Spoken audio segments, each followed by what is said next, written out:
O repórter setorial já está de volta e vamos falar de educação. O Ministério da Educação criou a Base Nacional Comum dos Currículos Escolares. O documento separa o que os alunos vão aprender em cada ano escolar. E as mudanças podem interferir na formação dos professores, no material didático e nas estruturas das escolas. Tínhamos um conjunto de territórios que era da França, depois da Guerra Franco-Prussiana foi para a Alemanha e agora volta para a França. Que territórios são esses? Alsácia-Lorena. O assunto abordado e o jeito de dar a aula. A Base Nacional Comum Curricular, a BNCC, vai transformar e unificar os currículos das escolas públicas e privadas de todo o país. O documento é um norte na dobradinha ensino-aprendizagem. Hoje um pai chega e matricula a escola, às vezes ele não tem a referência do que é que o seu filho deveria aprender lá no primeiro aninho. O que deveria aprender no segundo, no terceiro, em português, em matemática, em história, em geografia, em cada uma das coisas. Então a base vai dar essa referência de quais são as habilidades, os conteúdos que um aluno deve saber no Brasil inteiro, independente de onde ele está. A intenção é melhorar a educação básica. Por isso, uma grande mobilização vem sendo feita. As redes de ensino vão ter autonomia para elaborar ou adequar os conteúdos de acordo com o que for estabelecido na base, assim como as escolas, que podem contextualizar e adaptar seus projetos pedagógicos. Eu acho que o maior desafio é fazer com que esse planejamento chegue de forma uniforme em todo o território nacional. O documento já recebeu mais de 12 mil contribuições e deverá ser enviado nos próximos meses para o Conselho Nacional de Educação. Debates e audiências públicas vão ser realizados antes do parecer final. A homologação será feita pelo ministro da Educação. 2018 promete novos capítulos para uma longa história que é a educação. Minha gente, um cálculo feito pelo consultor legislativo do Senado e especialista em Previdência, Pedro Fernando Neri, revelou que 86% dos servidores ficam de fora da reforma da Previdência após o recuo do governo federal. Em números, isso significa que mais de 5 milhões de trabalhadores do funcionalismo público não serão atingidos pela regra. Milhares de servidores públicos não farão mais parte da reforma da Previdência depois que o presidente Michel Temer cedeu à pressão dos grupos organizados contra a PEC. Proposta de emenda constitucional que altera as regras de aposentadorias e pensões em tramitação no Congresso Nacional. No total, são 6,214 milhões de servidores públicos em nosso país. Destes, 5,362 milhões não farão mais parte da reforma. Esses dados representam que 86% do funcionalismo público em atividade no país está fora do alcance da PEC. Apenas 14% serão afetados na proposta da emenda constitucional. A questão em debate é se essa decisão abre um precedente para que outras categorias em meio à pressão também escapem do alcance da reforma.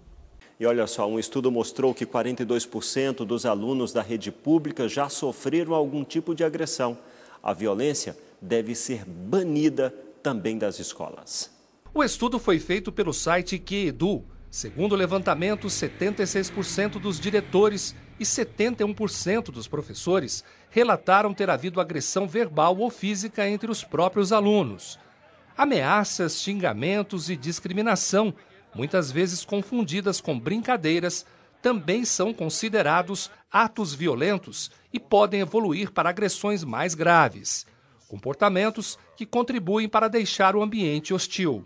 O estudo também mostrou que mais da metade dos educadores já presenciou pelo menos um tipo de agressão contra funcionários praticado por alunos. Este vídeo, que circulou nas redes sociais essa semana, mostra uma briga de alunas em uma escola no interior de São Paulo. A inspetora tenta separar as estudantes. E as crianças ficam deixadas. O que acontece é que elas tentam resolver por conta própria, elas têm tamanho, mas não têm maturidade, nem emocional, nem psicológica, e o que vai resultar em alguma forma dela se expressar. Por ano, mais de 1 milhão de mulheres praticam aborto aqui no Brasil, mesmo sendo considerado crime.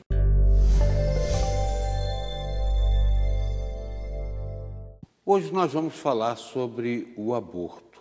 Para alguns, uma alternativa simplista de quem quer livrar-se de um problema. Para outros, uma situação de desespero, pânico na hora de se imaginar diante de uma situação que seria insolúvel do ponto de vista financeiro, entre outras coisas. Nós vamos falar sobre esse tema hoje com grande vagar, porque estamos recebendo a presidente da Associação Guadalupe, que é a Mariângela Consoli de Oliveira, e a assessora jurídica da associação, que é a doutora Cláudia de Araújo, que já é conhecida de todos nós, já veio aqui algumas vezes com grandes reflexões sobre temas importantes. Sim. Começo com Mariângela para nos falar o que é a Associação Guadalupe. A Associação Guadalupe, ela veio como ela é uma instituição, né, uma entidade civil sem fins lucrativos, que veio para poder ajudar, amparar, né, mulheres que procuram por essas situações de aborto, certo? Diante de um quadro tão grave que hoje nós vivemos, muitas meninas ainda são expulsas de suas casas, procuram por aborto por desespero. Então, entra nesse momento a Associação Guadalupe, que veio realmente, que aparece nesse contexto todo para poder ser esse apoio, né, um apoio até familiar na vida dessas meninas. É uma entidade filantrópico, né? É uma entidade católica, né? Claro, nós não podemos jamais perder a nossa identidade, mas é uma entidade que atende a todas as pessoas indistintamente, porque não deixa também de ser uma obra social. A doutora Cláudia, que está aqui com a gente também, eu gostaria de uma reflexão em cima de um tema que me surgiu quando vi as senhoras aqui para falar sobre esse assunto. Se a gente admitir, né, que existe um período da gestação em que a vida pode ser interrompida, qualquer dia a gente vai chegar também à ideia de que, por uma questão de conforto, né, a gente pode limitar também o tempo da idade de alguém que esteja com uma doença muito grave, ou até com uma idade avançada, quando passa a ser um certo transtorno para a família, até por conta de Alzheimer, de uma série de outras situações que levam à demência, à senilidade. Então, um dos propósitos da associação justamente é esse, conscientizar essas mulheres que, independentemente do tempo de gestação, ela tem uma vida dentro dela que muitas vezes não foi planejada, mas que ela merece ter a opção de sobreviver. Por quê? A mulher, ela tem essa opção, vou fazer o aborto porque eu quero me livrar desse problema na minha vida. Só que a criança, ninguém pergunta para aquele bebê se ele quer sobreviver, se ele quer viver. E quem disse que ele se sente um problema? Ele é uma vida. Então, muitas vezes, o que nós observamos é que a vida da mulher, ela se sobrepõe à vida desse feto. Só que a mulher, ela tem a liberdade, o livre-arbítrio de decisão. Aquela criança, ela depende da decisão dessa mulher para sobreviver. Então, o que a associação busca justamente é isso, conscientizar essa mulher que ela não está sozinha, que aquela criança precisa daquele corpo, daquele útero, para ser gerado, para que ela nasça e sobreviva àquele ataque, porque não deixa de ser um ato de tortura, é um crime, né? Dentro da legislação. É inadmissível que uma vida sobreponha a outra. Né? Nós temos o que hoje em dia nós vemos muito, a questão da dignidade da pessoa humana. Então, esse bebê, desde a sua gestação, desde a concepção, ele já tem os direitos dele assegurados, inclusive pelo próprio Código Civil, né? Que no artigo 2º fala que, desde a concepção, os direitos do nascituro são garantidos, são protegidos. Então, nós não temos como proteger alguém que não existe. Então, como que eu vou e mato, né, um ato de covardia, para eu tentar resolver um problema que muitas vezes a pessoa procurou, porque ninguém engravida sozinho, né, e eu mato uma criança? Então, realmente, isso é um ato, para mim, inadmissível também.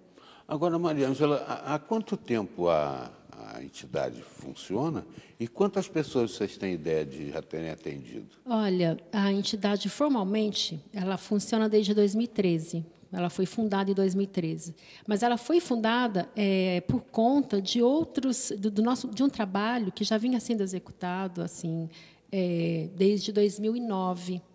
Né? Então, eu entrei realmente para o movimento em defesa da vida, para o Provida, em 2005.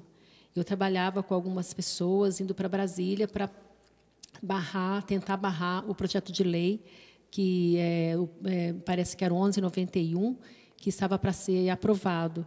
Então, desde 2005, eu trabalho com essa questão da vida. Esse projeto tinha o propósito Ele de tinha legalizar, o propósito o, de legalizar o aborto. Então, várias pessoas, nós íamos para Brasília sempre, né, para poder estar conversando com os deputados, para barrar esse projeto.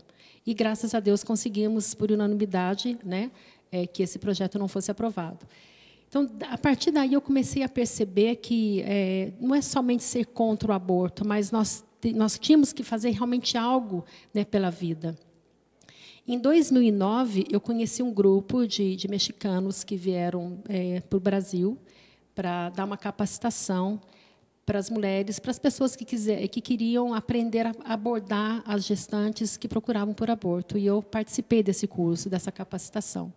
Então, desde 2009, que eu faço esse trabalho de abordagem a essas gestantes. Tem ideia de quantas já foram atendidas? Mais de 2.000 crianças já foram salvas do aborto. Que bom, né? Mais de 2.000 crianças. Essa inspiração do nome Guadalupe certamente vem dos mexicanos aí, porque vem dos Guadalupe é a padroeira do México. Exatamente, né? Padroeira do México e padroeira dos nascituros também. Agora, eu não sei, eu tenho ouvido falar uma coisa que me parece mais absurda ainda do que o aborto, né? Parece que agora tem um grupo de cientistas que está pretendendo legalizar que se mate a criança depois de nascida. Mas eu vou lhe pedir para a gente falar sobre esse tema na sequência da entrevista, já, aqui.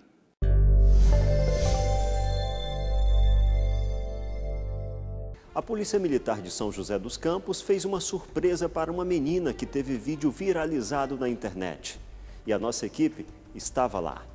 Os detalhes você confere no próximo bloco.